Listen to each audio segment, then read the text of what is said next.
वो MK Stalin जिनका मंत्री कहता है कि भाजपा सिर्फ गोमूत्र के राज्यों में जीते।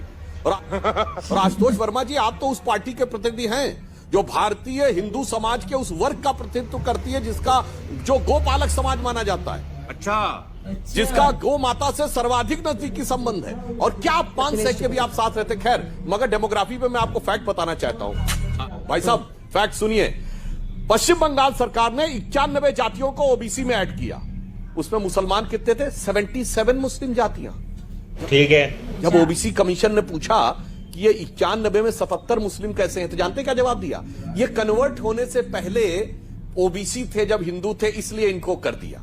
क्या बात कर रहे हैं? इसके बाद आपको आंखें खोल के दिखाई नहीं पड़ रहा है? आपका सहयोगी दल की कह रही है। तो फिर अगला प्रश्न पूछा गया, क्या इतनी भारी मात्रा में कन्वर्जन कैसे हो गया कि 77 जातियां आ गई?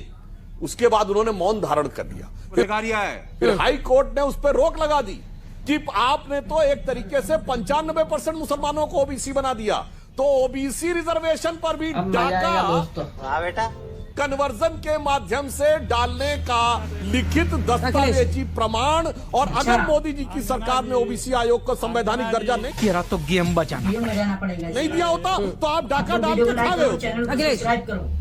अंजना जी, यहाँ गाल बजाने से कोई फायदा नहीं। अब गर्दा उड़ेगा भाई। ये सुधांशु जी से कहिए अभी ऐलान करें कि गौ हत्या बंद होगी। जो नहीं तो गौ मांस खाने का ऐलान करता है इनका मंत्री केंद्रीय, उसको मंत्रिमंडल से हम कल बाहर करेंगे।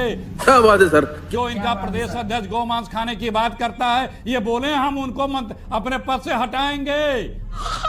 बोलिए कि गौ मांस के व्यापारियों से हम चंदा नहीं लेंगे, गौ मांस को राष्ट्रमाता घोषित करेंगे। धोती खोल रहा है। बोलिए ना, बड़े भारी बनते हैं। सुधांशु जी, ज्ञान बघारेंगे देश भर का। Like and subscribe. करा ली बेइज्जती।